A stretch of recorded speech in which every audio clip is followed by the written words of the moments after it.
He didn't just splash her. He saw her belly. He saw her standing there in the cold, 8 months pregnant, barely holding herself together in a coat that had already given up fighting the wind, and he aimed for the puddle.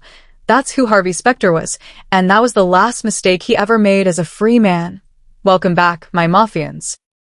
Before we dive in, make sure you're subscribed, hit that like button, and tell me where you're watching from. I love seeing our little dark romance families stretch across cities, countries, and time zones.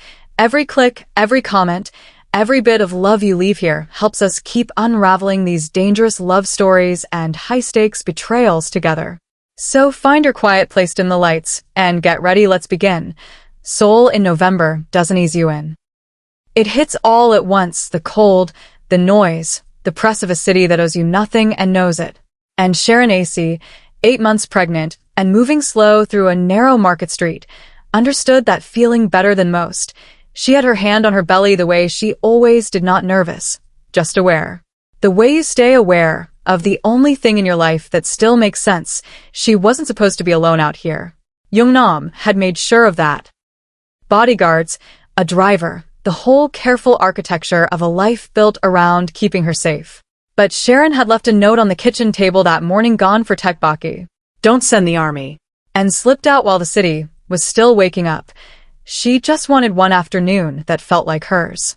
Fish cake broth, the smell of coal smoke, grandmothers arguing over the price of radishes. Normal things. Human things. The kind of life she used to have before everything fell apart. Before New York. Before Harvey. She hadn't thought about Harvey Specter in months. She'd trained herself out of it the way you train yourself out of touching a scar. You learn where it is, you learn to move around it, and eventually you almost forget it's their point. 2 years ago, Sharon had been someone. A corporate researcher at the top of her field, 3 years of original data, a methodology that the industry hadn't seen before, and a career that was just beginning to become everything she'd worked for. She had trusted Harvey with all of it, not just the work. Him, her fiancé. The man who told her she was brilliant and meant it right up until the moment he stopped needing her to beat it.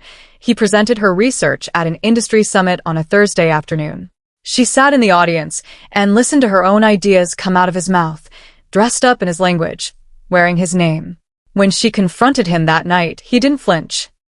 He smiled, that particular smile of his that meant the conversation was already over, and told her that her career was done, that he'd made certain of it, and that honestly, she had never been quite at his level anyway. The dumping came 3 weeks later. A message. One line about high society pedigree. What followed was the slow, methodical erasure of everything she had built. Doors closed.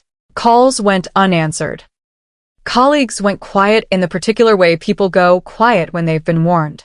Her savings ran out in the specific order that savings run out when you are trying to survive something you didn't see coming. She came to Seoul because she had nowhere else to go, and because Seoul didn't know her name. That was enough. She found a city that would let her be invisible, and she used the invisibility the way she used to use her research, carefully, strategically, building something real out of almost nothing. She hadn't come here looking for Jung-nam. She hadn't come here looking for anyone. But there is a cafe near Hongik University that Sharon had claimed as her workspace, and one Tuesday afternoon a tall man in a dark coat asked, without expression, if the seat across from her was taken. She said no. He sat down. He opened no phone. He said nothing. He simply existed in her space with a quality of silence that felt, strangely, less like intrusion and more like weight. Like the presence of something solid in a room full of things that were about to fall. They sat like that for 90 minutes. He left without a word. She thought about him for 3 days. She still doesn't know, fully, how it happened. The paper notes sliding across the table. The conversations that started with one sentence and lasted until the cafe owner turned off the lights. The night he took her to the Han River and said, with no preamble at all, "Marry me." She knows that she laughed. She knows that she said yes. She knows that somewhere between the silence and the river, she had started trusting again, which she had sworn, in a cold New York apartment with an empty bank account and a stolen career, that she would never do. She learned who he was 3 months in. A newspaper photograph. A name she recognized from the edges of conversations she hadn't understood. Jung-nam Kang, Chairman of the Kong Shin Syndicate. The man whose shadow moved through half of South Korea's corporate and shipping empires the way water moves through stone quietly, permanently, reshaping everything it touches. She sat with that information for a long time. Then she went back to the cafe on Tuesday. When he arrived and saw her there, something crossed his face that his face had not been built to show.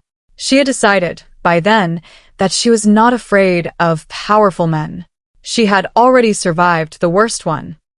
And this man, whatever he was in the rooms she wasn't allowed to enter, had never once, in all their months of silence and paper notes and river walks, made her feel small.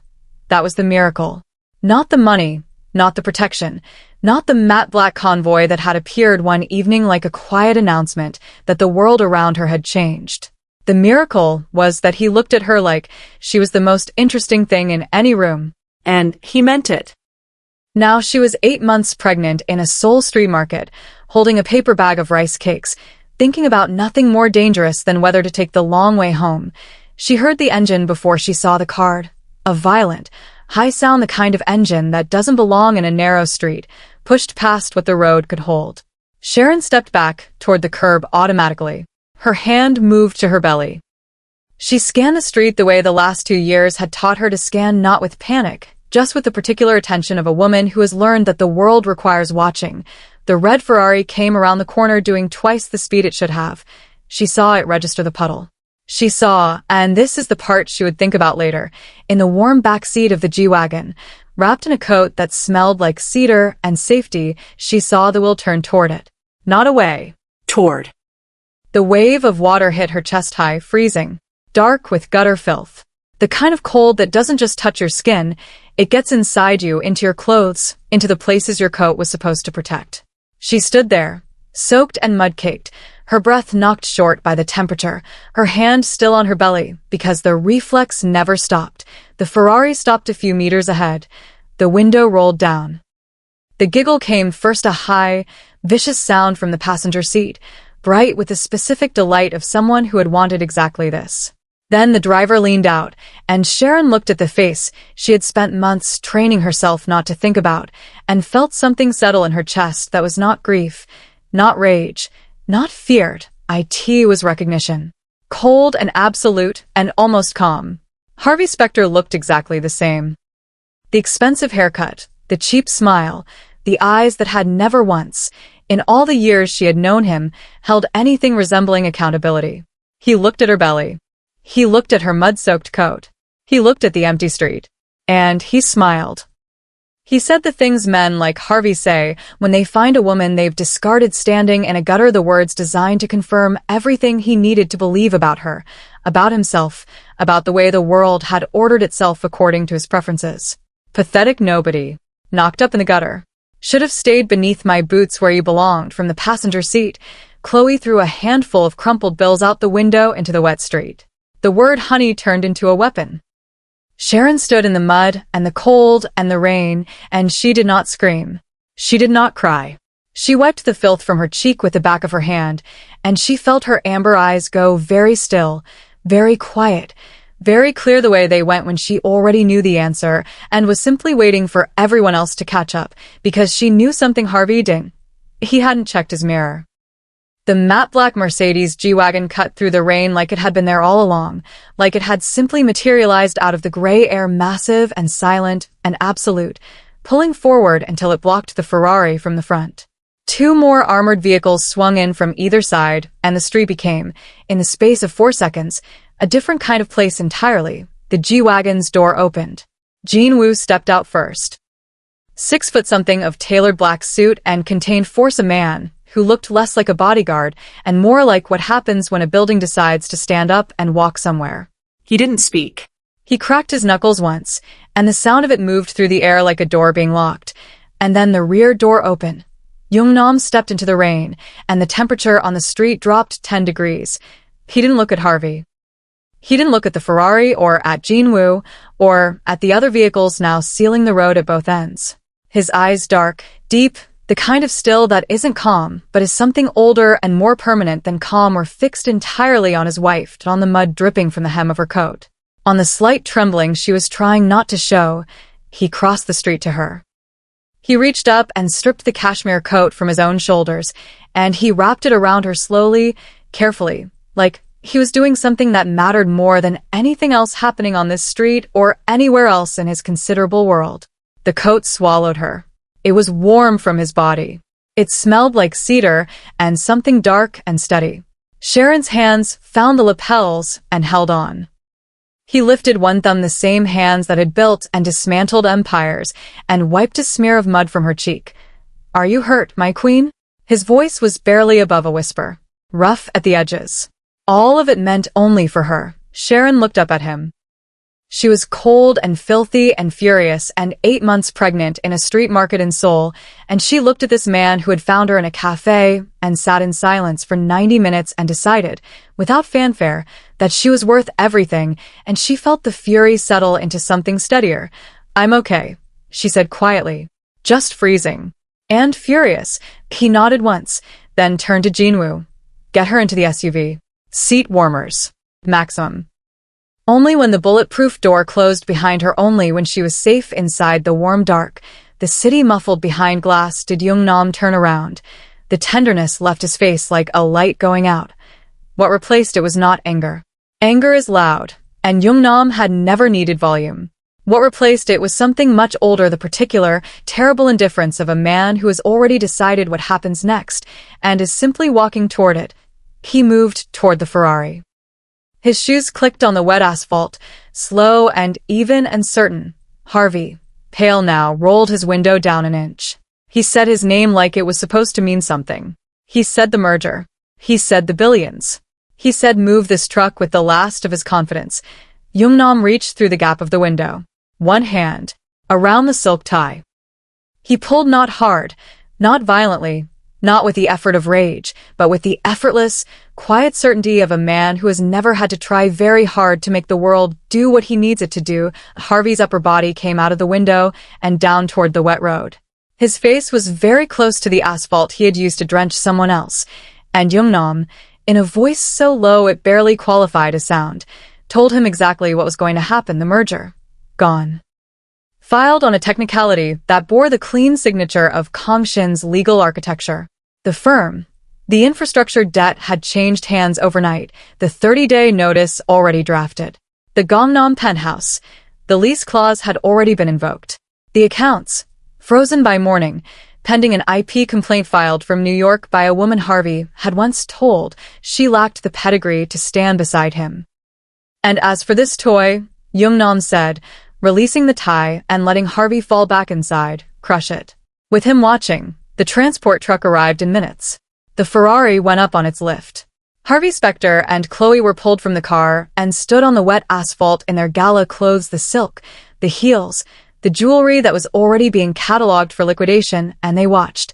They watched the red car become scrap.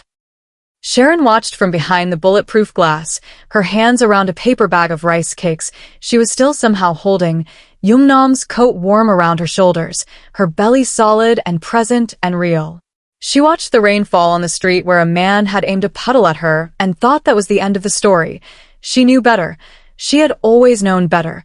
She just hadn't had anyone standing beside her who knew it too until now. The convoy moved through the city, like something alive.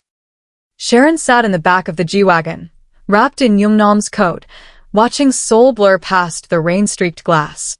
The seat warmers had come on the moment the door closed. She hadn't even asked, because Jinwoo had followed the instruction to the letter, and the man who gave that instruction knew her body's needs before she voiced them. That was the kind of husband Jung-nam was. He didn't ask if you were cold. He removed the cold. She could still feel the mud drying at the edges of her hairline. She could still feel the shock of that water, the deliberate weight of it, aimed and released. Her jaw was tight. Her hand had not moved from her belly since the puddle, and it would not move for the rest of the evening. Outside, through the glass, the convoy had stopped. She could see the back of Jung-nam's head, the way he stood still, patient, the rain falling on his shoulders as though it had been given permission. He never moved fast. She had learned that about him early. The men who are truly dangerous never rush. They simply arrive, and the world around them reorganizes. She watched him take Harvey's tie. She watched Harvey's body tilt toward the road like something being emptied. She watched Jung-nam's lips move barely the way they moved when he was saying the thing that ended something. She didn't know what he said. She would ask later, and he would tell her. He told her everything, eventually, in the way of a man who spent years telling no one anything, and then met the one person he could not keep himself from. What she knew, watching from behind the glass, was this. The man standing in the rain had crossed an entire city in 7 minutes when Jin-woo's message came through. She had seen Jung-nam's schedule. She knew what he moved to get to that street. She knew what calls he dropped, what rooms he walked out of, what he left unfinished, and none of it had given him a moment's pause. The Ferrari went up on the truck's lift, and Sharon watched Harvey Specter stand on the wet asphalt in his gala clothes and understand, for the first time in his life, what it felt like to watch something be taken from him. She had stood in that feeling for 2 years. She hoped it tasted exactly the way it looked. Jung-nam walked back to the SUV when it was done. He opened the door himself, not Jin-woo, himself, and folded into the seat beside her. He was soaking wet. His shirt clung to the lines of him, dark and heavy with rain. He smelled like cold air and cedar and something that was just him, underneath everything. A smell she had memorized in a cafe on a Tuesday afternoon and never forgotten. He didn't speak immediately. He looked at her face, all of it, slowly. The way he had looked at her from the first day, like he was reading something in a language he'd taught himself specifically for her. His eyes moved to the mud still faint at her temple. His jaw shifted. She reached up and touched his face before he could say whatever he was building toward. Her palm against his jaw, her thumb at the corner of his mouth. She felt him go still under her hand, that particular stillness that meant he was receiving something he didn't know how to hold. "I'm here," she said quietly. "I'm fine." "We're both fine." He turned his face into her hand. "Just barely." Just enough. Then he reached across and pulled her into him, not roughly, not desperately, but with the slow, deliberate certainty of a man who has decided that this is where she belongs and is no longer interested in making an argument of it. His arm came around her head tucked under his chin, his other hand resting against her belly with the instinct of something he hadn't had to learn. He held her in the back of the moving car while the city slid past and the rain kept falling, and neither of them spoke, because they had learned in a cafe, over paper notes, in the long, slow architecture of something real, that silence between them was never empty. It was, in fact, the fullest thing either of them had ever known. She had learned him the way you learn a city, not from a map, but from moving through it, from wrong turns that turned out to matter, from the streets that looked ordinary until you'd walked them enough times to know what they held. Jung-nam Kong did not make declarations. He built things. He changed things. He rearranged the world in the direction of whoever he loved, and then he stood back and let the rearrangement speak for itself. The cafe was the most obvious version of this. Sharon had mentioned it once in passing, the way you mention a feeling you don't expect anyone to catch. She had said that she'd always wanted a workspace that felt like hers. Somewhere with good light, and the sound of water nearby, and coffee that didn't taste like an afterthought. She said it in October, tucked into the corner of their bed at 1 a.m. when neither of them could sleep, talking about nothing important the way people do when they have finally stopped bracing against each other. By January, he had bought a cafe on the Han River, demolished it to the foundation, and rebuilt it according to a brief she had never written and a set of specifications she had never given, because he had been listening in October and had written them himself. He presented it to her on a Tuesday. He handed her the key and said, "For your work. And for when you need to be somewhere that isn't here." That was it. That was the whole speech. And Sharon had stood in the empty, newly finished space with the winter light coming off the river and the smell of fresh paint and new wood, and she had understood that this man showed love the way some people built cathedrals, enormous, specific, and in complete silence. She had turned around to tell him that it was too much, that she didn't need him to rebuild entire buildings on her behalf. She turned around, and he was already watching her, and his expression, that careful, sealed face that gave almost nothing to the world, had a single, thin crack in it. A question he would not ask out loud. "Did I it right?" "It's perfect," she said. The crack close. He adjusted his cuffs. He said, "Good." And Sharon, who had spent 2 years learning how to survive people who named their love and never showed it, stood in the cafe Jung-nam had built her and thought, "This is what it looks like when someone means it, That was the private version of him. The one she carried in the part of herself that Harvey had tried to take and failed. The other version, the one that had stood in the rain with Harvey Specter's tie in his hand, that version she had also known from early. She had felt it the first night she searched his name and read what the business papers said about the Kongshin Syndicate and the men who ran it. She had sat with that version for a long time, turning it over, feeling its edges, and then she had gone back to the cafe on Tuesday because she had already decided something she hadn't fully put into words yet, that a man who is dangerous to everyone and gentle only to her was not the same as a dangerous man. That tenderness, in someone built the way Jung-nam was built, was not weakness. It was selection. He had chosen, out of everything he was and everything he could do, to be soft in her direction. Only hers. That was not something to be afraid of. That was something to hold.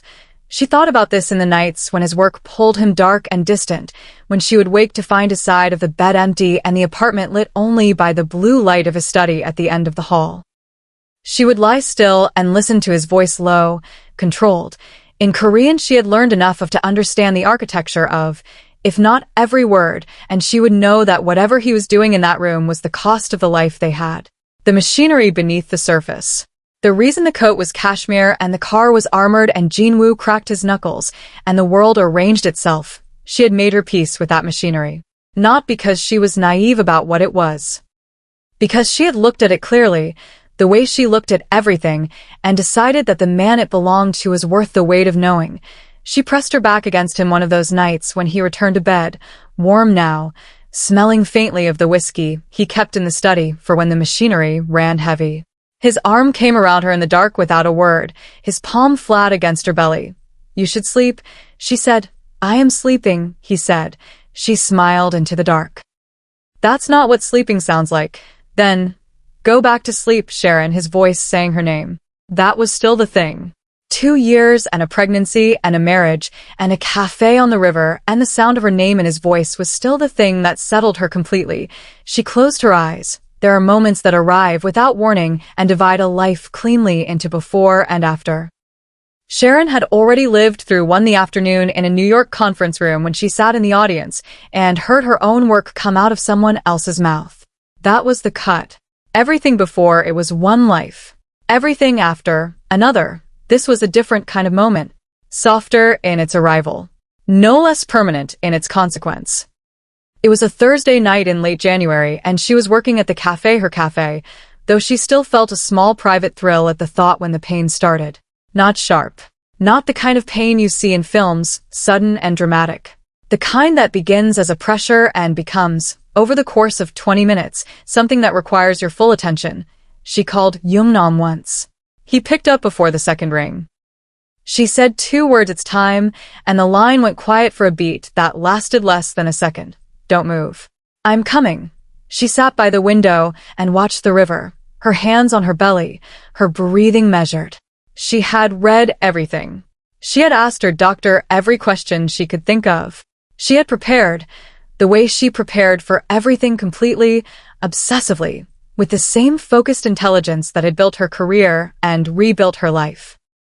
And still, sitting alone in the cafe watching the dark water move, she was afraid, not of the pain, not of what was coming.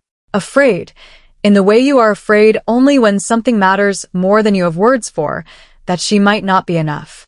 That the woman who had survived New York and Seoul and Harvey Specter and a year of learning how to trust again might arrive at this particular moment, the most human moment there is, and find that she had nothing left. She was still sitting with that fear when the door opened. Jung-nam crossed the cafe in 4 steps. He didn't say anything. He crouched in front of her chair, this man, this chairman of an empire that stretched through half the country, and took her hands in both of his. His eyes moved over her face the way they always did, measuring, deciding. "Look at me," he said. She looked at him. "You're ready," he said. Not a question. Not reassurance, for its own sake. A statement, delivered with the same quiet certainty with which he stated everything, the same certainty with which he had once told a man in a street that his firm would be bankrupt by morning. Jung-nam Kong did not say things he did not mean, and he did not offer comfort that was not true. She exhaled. The fear didn't leave, but it shifted, made room for something else alongside it. "Okay," she said. He helped her up with both hands, steady and careful, and kept one hand at the small of her back as they moved to the door. She felt his palm there warm through her coat, present and certain, and she thought that this was the thing about him that no one who had not been loved by him would understand. He didn't protect her by standing in front of her. He protected her by staying exactly beside her, his hand at her back, letting her walk forward on her own while making absolutely certain she didn't fall. The hospital was a private facility, of course it was. Jung-nam had arranged everything months ago, with the same systematic devotion with which he arranged all things that mattered to him. The room was quiet and clean and warm. There was a window. Sharon had told him once, only once, that she couldn't rest in rooms without windows, and the room had one large, facing the city lights, the Han River a dark ribbon far below. She would not fully remember the hours that followed. She would remember the grip of his hand during the hardest parts, her fingers locked around his hand not flinching, not pulling back, entirely present in the way he was entirely present for everything that belonged to him. She would remember his voice, low and even, telling her she was strong. She would remember the sound he made, something almost involuntary, a short, sharp breath when Minho finally arrived. The baby was placed against her chest. Warm and impossibly small and smelling of something she didn't have a word for. She looked at him, this person who had been a secret between her body and the universe for 8 months, and felt something split open in her that had nothing to do with pain. She looked up at Jung-nam. He was looking at his son. And his face, that sealed, abyssal, carefully constructed face that revealed nothing to the world, was doing something she had never seen it do before. Not in the cafe. Not on the river. Not in the back of the G-Wagon with the rain outside, and her head against his chest. It was open. Completely, quietly, irreversibly open. "Minho," she said softly. He looked at her. His eyes were wet just at the edges, just enough. He pressed his forehead to the baby's and stayed there. And Sharon, exhausted and whole, and more certain of anything than she had ever been, reached up and laid her hand against the back of his neck. Holding them both. Being held by both of them, in the way that people who have survived the thing that was supposed to destroy them are held completely, and with nothing left to prove. Justice, when it comes from a man like Jung-nam Kong, does not arrive with noise. It arrives the way he does, without warning, without theater, already finished by the time most people realize it has begun. Harvey Specter woke the morning after the street to a city that had rearranged itself against him overnight. He reached for his phone at 7 in the morning and found 17 missed calls, not from friends, because Harvey had never cultivated friends, only alliances, and alliances by nature dissolve the moment they stop paying. The calls were from lawyers, from his firm's senior partner, from the managing director of the building that housed his Gangnam penthouse, from his accountant, from someone at the Bank of Korea whose title Harvey didn't recognize because he had never previously needed. He sat on the edge of his hotel bed, modest. Because the G-Wagon's appearance the night before had coincided with the freezing of his access to the accounts that paid for better, and he made calls until his mouth was dry. The merger was gone. The Hangang filing had been rejected on a procedural technicality so precise, so surgically chosen, that it could only have been identified by someone who had been inside the deal for months. Harvey's firm had been inside it for months. Someone else had been inside Harvey's firm for longer. The infrastructure debt, the layered, complex financial scaffolding on which his company's real estate and operational holdings rested had changed hands. The new owner had already issued a 30-day notice of full repayment. 30 days for a number that would take 30 years to rebuild, the Gangnam penthouse. A foreign investor compliance clause embedded in the building's original charter, invoked by the management company that had been quietly acquired 3 weeks prior by a subsidiary of a holding company that, if you followed the structure far enough down, which Harvey's lawyer did, on the phone, in real time, going pale by degrees, terminated at Kongshin. His accounts were frozen pending an intellectual property investigation filed that morning in New York. The complainant was represented by a firm Harvey didn't know, instructed by a legal architect named Mr. Song, on behalf of a woman Harvey had once told with the comfortable cruelty of the entirely untouchable that she lacked the pedigree to stand beside him. He sat with the phone in his hand for a long time after the last call. Chloe had already left. She was practical. In the way of people who attach themselves to power, she had read the weather before Harvey did and made her exit cleanly, taking nothing that wasn't technically hers and leaving nothing that could be useful. Harvey did not blame her. He understood the calculus. He had made it himself, with Sharon, 2 years ago. He thought about Sharon standing in the mud, her amber eyes going still and quiet and lethal calm. He had read that calm as defeat, had wanted to read it as defeat, had needed it to be defeat, the way he needed most things to be about him and his preferences and the confirming story he told himself about the order of the world. He understood now what had actually been. She had known. She had stood there soaking wet and 8 months pregnant, and she had known exactly what was behind him, and she had not told him, and she had not screamed, and she had not broken, and she had watched him laugh. He thought about Jung-nam's voice at his ear. The low vibration of it, the way it had moved through the window glass, through the silk of his tie, through the bones of his jaw, the absence of anger in it, which was the most frightening thing because rage can be negotiated with, can be redirected, can be appealed to. What Jung-nam had delivered was not rage, it was conclusion. 6 weeks later, Harvey Specter stood in a field in South Chungcheong province in rubber boots and a borrowed jacket, his hands raw from tools he had never held before, and he tried to recall the specific shape of the life he had been living before the rain. The field was muddy. It was always muddy. The water stood in the furrows at a depth that soaked through everything by mid-morning, and the work was the kind of work his body had never been asked to do, repetitive, demanding, humbling in the particular way of labor that requires nothing from your mind and everything from your back. There was no audience here, no one to perform for, no conference room, no merger table, no woman in the passenger seat giggling at someone he'd decided to destroy. Just the field and the cold and the work, and the specific silence of a man who has been stripped of every surface he had confused for substance. The court restitution program had been Jung-nam's design in the same way the cafe had been Sharon's, specific, intentional, shaped around what the recipient needed most. Harvey had never worked for anything. He had taken. He had positioned. He had leveraged. He had stood on things and people and called it climbing. Now he dug. 200 kilometers away, on a screen in a cafe above the Han River, Sharon leaned over her husband's shoulder and looked at the satellite feed with her son against her chest and said, "He missed a spot in the left row," and Jung-nam said he would call the foreman, and Sharon laughed. Spring came to Seoul the way it always did, suddenly, completely, as though winter had simply been waiting for permission to leave. The cherry blossoms opened overnight. One morning the branches were bare, and the next they were full and pale and dropping petals onto the river like something out of a painting someone hadn't finished yet. The air changed, the specific mineral cold of November replaced by something warm and green and soft at its edges. The city breathed differently. Sharon breathed differently. She stood at the window of the cafe in the early morning, Minho asleep against her chest in a wrap. Jung-nam had spent 45 minutes learning to tie correctly from a video he had watched 6 times before allowing himself to attempt it on an actual child. The river below caught the light of a sky that was finally deciding to be generous. She held a cup of coffee in her free hand and she thought, with the particular clarity of a person who has survived the winter they thought might take them. "I am here. I am actually here." Minho shifted in the wrap.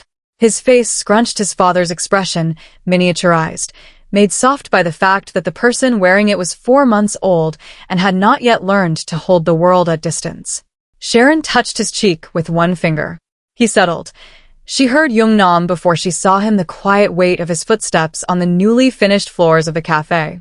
She had learned the sound of him moving through a space. She had learned most of the sounds of him. The particular way he set his phone down when a call ended badly, the silence before he said something he had decided to say, the exhale when Minho grabbed his finger in his sleep. He peered beside her at the window. He was already dressed. He was always already dressed, neat and exact and buttoned all the way up, armor that she alone knew how to remove. He looked at the river, then at his son, then at her face. She felt his gaze the way she always felt it, like a hand, like presence, like the focused attention of someone who has decided you are worth the full weight of their notice. He reached over and took the coffee cup from her hand, drank from it, set it on the windowsill. "That was mine," she said. "You weren't drinking it," he said. They stood together at the window. The city below was beginning to wake. Delivery trucks, The first commuters, a vendor setting up a stall across the river with the mechanical ease of someone who has done the same thing every morning for years. A normal city. A city that did not know, from its ordinary morning face, that the man standing at this cafe window had spent the last 6 months quietly dismantling the life of the person who had drenched his pregnant wife in a gutter and left. That was the thing about Jung-nam's kind of power. It did not require the city to see it. He slid an arm around her waist, slow and certain, fitting himself against her side in the particular way he had found that accommodated Minho without disturbing him. His lips pressed once to her temple. He stayed there a moment, his face in her hair, and she felt him breathe, really breathe, not the controlled, measured breathing of a chairman, but the deeper, slower breath of the man underneath. "You didn't sleep," she said. "I slept. You came to bed at 3. A pause. "I slept between 3 and 6:15, he said. She tilted her head back to look at his face. He looked down at her. His eyes, in the morning light, had that particular quality. She had never been able to name the depth that most people read as blankness, and she had learned was the opposite. A man paying more attention than he would ever admit to. "You need to let the machinery rest sometimes," she said, "or it breaks." The machinery is functional. The machinery has shadows under its eyes. Something shifted at the corner of his mouth. Not quite a smile. Jung-nam's smiles were rare and small, and worth more than most people's full laughter. But close. She reached up and pressed her palm to the side of his face. He turned into it the way he always did, that small, involuntary movement, as though her hand was the one surface in the world he allowed himself to lean toward. "Stay today," she said. "No calls before noon." He looked at her for a moment. Weighing it, she could see him doing it, the internal calculation of the man who ran a syndicate, the chairman who was never truly off. Then, "No calls before noon," she smiled. He watched her smile the way he watched everything she did, completely, without apology, storing it. Below them, a car engine revved somewhere on the riverside road, loud and careless. She felt Jung-nam's arm tighten around her waist by a fraction, his chin lifted. The old reflex threat assessment, response calculation, the chairman coming to the surface. She set her free hand over his where it rested against her side. He went still. "It's just a car," she said quietly. He looked at her. Then at the river. Then at Minho asleep against her chest, one small fist curled at his own chin. She felt the tension move through him and leave. She felt him, for the first time in all the months she had known him, choose to put something down, not because it wasn't real, not because the danger wasn't real, but because he had something he was choosing to be present for instead. She felt it the way you feel a tide change, not in a moment but across one, gradually, and then completely. He pressed his lips to her temple again. "Longer this time. I'm not going anywhere," he said, low against her hair. And Sharon AC, who had stood in the rain and survived it, who had looked at a dangerous man across a cafe table and chosen to go back on Tuesday, turned her face into his shoulder and closed her eyes. She believed him. That was the whole of it. The ruin of Harvey and the rise from the gutter and the coat in the rain and the baby against her chest and the cafe built for her on a river, all of it came down to this, that she believed him. In a life that had taught her, in the most specific and painful terms, she believed him. And that was not something that had been given to her. That was something she had decided.